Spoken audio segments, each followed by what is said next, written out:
Bikin Persesjen memalukan, Bu Sekjen. Ya iyalah, Anda jangan senyum. Anda membuat Persesjen tidak berpikir, mana keadilan sosial bagi seluruh rakyat Indonesia, Pak Menteri? Anda sebagai kepala kementerian mau nggak diverifikasi sama dinas? Bapak Ibu ini kan orang-orang pintar setahunya saya di Kemendikbud. Orang-orang berpendidikan. Kok bisa salah mengambil kebijakan? Berikutnya dari Demokrat, silakan Bu Anita. Baik, terima kasih pimpinan dan Pak Menteri dan jajaran yang saya hormati. Pertama-tama kita semua mengetahui bahwa ada kekurangan anggaran ya 15 triliun. Tetapi kalau menurut saya mari kita koreksi diri. Kenapa ini terjadi? Jujur sama diri kita sendiri.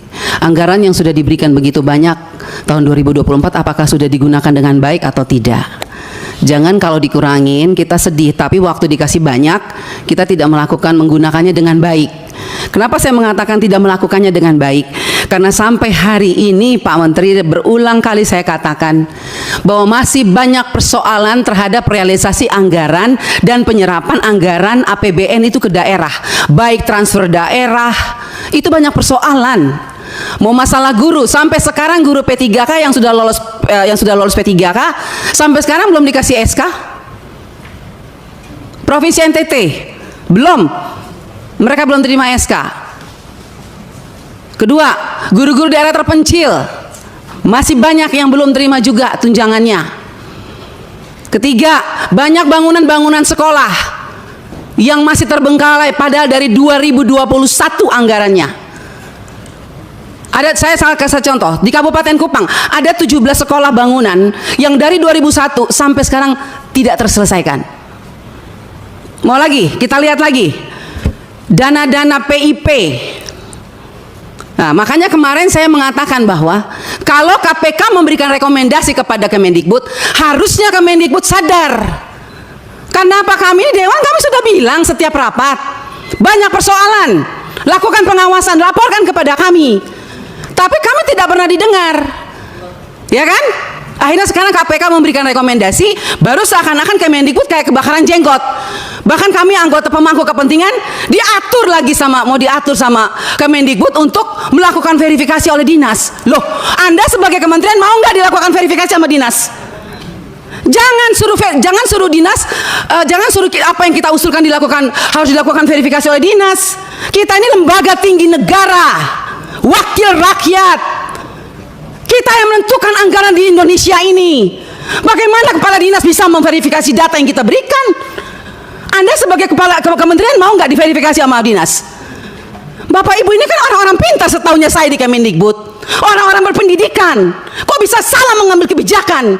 Bu Sekjen, Anda mengeluarkan Persesjen yang dimana poin nomor 3 dikatakan bahwa data yang direkomendasikan sebagaimana dimaksud pada huruf B diverifikasi oleh Dinas Pendidikan. Loh, kita ini pemangku kepentingan usulkan itu dari Dapodik sekolah.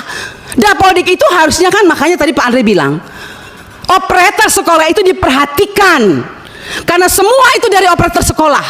Kepala sekolah aja kadang-kadang tidak tahu apa yang terjadi dilakukan oleh operator sekolah. Dinas pendidikan juga nggak tahu. Nah, kementerian juga. Jadi kalau mau lakukan verifikasi, harusnya kementerian melakukan verifikasi terhadap dinas, dinas lakukan verifikasi terhadap kepala sekolah, hasil verifikasi itu baru diberikan kepada kami. Itu jangan dibolak-balik. Bahkan saya minta Bapak Ibu pimpinan, kita biarkan rekomendasi kepada KPK, periksa APBN yang ada di Kemendikbud. Karena ini banyak persoalan, PIP, KIP, dana BOS, banyak hancur ini. Tolong Ibu, saya minta Pak Pimpinan, kita berikan rekomendasi kepada KPK, periksa dari 2021, 2022, 2023. Gak usah tambah anggaran kalau memang banyak korupsi, uang negara habis, bukan untuk rakyat. Saya marah Pak Menteri untuk sekian kalinya. Karena memang ini kenyataannya di lapangan. Jangan dong kita dibikin seperti anak kecil. Kok apa yang diusulkan kita mesti diverifikasi oleh Dinas Pendidikan? Anda mau nggak sebagai menteri diverifikasi oleh dinas? Jangan aneh-aneh lah. Kalian tuh dipilih oleh presiden, harusnya berikanlah yang terbaik untuk rakyat. Semoga pembicaraan saya ini dilihat oleh presiden yang baru. Semoga presiden yang baru memperhatikan kinerja kementerian sekarang ini, memperhatikan eselon-eselon 1 yang sudah ada ini. Tidak memberikan solusi kepada negara, hanya membuat persoalan di daerah. Yang tertinggal tetap tertinggal. Yang Ya teman-teman, selamat datang kembali dengan saya di channel ini. Di sebuah cuplikan video yang barusan kita tonton ini yang cukup menarik ini, ada banyak sekali yang menjadi tanggapan ataupun komentar netizen-netizen dalam menanggapi video yang barusan kita tonton ini. Nah, di sini ada yang mengatakan teman-teman, yaitu mantap Bu Anita, harusnya seperti ini wakil rakyat. Semoga beliau terpilih sebagai ketua DPR. Pantasan KIP tidak turun, ternyata itu masalahnya. Nah, lagi-lagi benar sekali Ibu, kalau semua DPR Republik Indonesia dan kabupaten semua pikiran begini, hebat sekali, dan negeri ini akan aman dan penuh dengan semua keinginan karena satu pikiran seperti Ibu sendiri. Ibu Anita keren, coba saja anggota DPR kayak ini Bu Anita, pasti Indonesia merasa aspirasinya didengar sama wakil rakyat. Masalah korupsi menghambat pembangunan. Lanjut lagi. Salam dari Malaysia, ternyata mahasiswa ngamuk karena punya perasaan tidak mau masyarakat menderita. Mendengar kata ibu ini, ternyata sudah apa yang diungkap dibentangkan dari dahulu sampai sekarang. Pengurusan dari ahli DPR tidak ambil berat. Sebagai contoh, kami warga Malaysia, jika ada wakil rakyat yang melakukan apa juga perkara tidak baik untuk dibuktikan, kami seluruh rakyat juga maupun wakil ahli berkuasa akan menyuarakan pihak dipercayai, yaitu PD, DPR dan polisi di Raja Malaysia untuk menyiasat, bukan polisi biasa. Saya harap Indonesia mesti ada polisi Kesultanan Indonesia atau PKI yang jujur. Nasihat, hapuskan rasuah yang mengambil uang rakyat. Rakyat mesti tahu, ambil peduli kemana uang diagihkan, pada ahli DPR, untuk apa, pada siapa. Sebelum diagihkan pada ahli DPR, mesti bertanggung jawab jika terjadi perkara yang tidak baik berlaku, supaya penyerahan pengurusan pada salah satu ahli DPR betul-betul mengerjakan, bukan menipu. Di sini nyata, ya ternyata yang salah adalah ahli DPR. Ternyata yang salah adalah ahli DPR, mesti bertanggung jawab jika terjadi perkara yang tidak baik berlaku, supaya penyerahan pengurusan pada salah satu ahli DPR betul-betul mengerjakan, bukan menipu.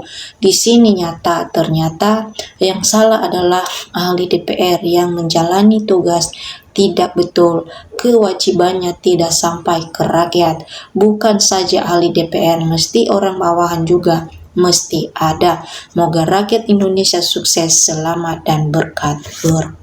Nah, lanjut lagi. Betul Ibu Anita, tolong jangan korupsi semaunya saja. Kasihan warga yang miskin, mereka kan butuh dana tersebut. Kenapa engkau dikorupsi dananya yang terindikasi judol dikorupsi? Payah. 100% aku setuju. Ini tetap di kursi DPR. Aku bersama teman-temanku semua siap mendukung. Lanjut lagi. Ya Allah, ya Tuhan kami, di mana negeri ini akan dapat anggota DPR Republik seperti Ibu Anita. Mantap Bu Anita, korek terus. Kami harapkan KIP cair untuk proses dana pendidikan anak sekolah tidak mampu. Inilah anggota DPR yang asli, tidak usah diragukan lagi kejujurannya. Mantap Ibu Anita, sukses selalu dan sehat selalu dan panjang umurnya. Seandainya wakil rakyat seperti ini, semua rakyat hidup akan sejahtera. Terima kasih Ibu, saya mendukung penuh di desa kami sampai sekarang. Data kependudukan kami tidak ada perubahan karena yang sudah meninggal tahunan masih aktif, tolong dibenahi. Bismillah, semoga saudara-saudaraku mendengar, jangan didengar saja, dijalankan agar sebagai bukti ini yang ada dilalaikan. Ibu Anita yang hebat, saya senang melihatnya berani memprotes dan memarahi teman-temannya sebagai DPR. Tapi jangan cuma berani marah-marah saja, Bu. Tolong buat terobosan nyata yang lebih baik dan langsung dirasakan manfaatnya oleh rakyat. Kami rakyat tidak butuh ketegasan, apalagi marah-marah. Yang kami tunggu adalah adanya tindakan DPR yang nyata, yang langsung dirasakan oleh masyarakat banyak. Sebagaimana Ibu Nita telah ketahui bahwa di DPR ada banyak pekerjaan yang selama ini tidak berjalan dengan baik. Kami tunggu tindakan tegas Ibu Nita untuk merubah dan memperbaiki negara kita yang lebih baik ke depan. Nah, lanjut lagi, kembali lagi ke Bu Anita yang kami banggakan dan kami sayangi. Tolong kalau memungkinkan luangkan waktunya untuk berkunjung ke daerah-daerah yang jauh dari ibu kota, terutama wilayah-wilayah pedesaan, agar Ibu Anita dapat melihat secara langsung seperti apa kehidupan masyarakat kita sekarang ini. Banyak ketidakadilan yang terjadi di daerah-daerah sehingga ada kesenjangan sosial dan ekonomi yang menyebabkan tidak adanya kedamaian dan keharmonisan. Nah, teman-teman, inilah yang menjadi tanggapan ataupun komentar para netizen-netizen dalam menanggapi video yang barusan kita tonton ini. Nah, tentu juga kalau ada teman-teman yang lain yang mau memberikan tanggapan ataupun komentar melalui video kita ini, silakan.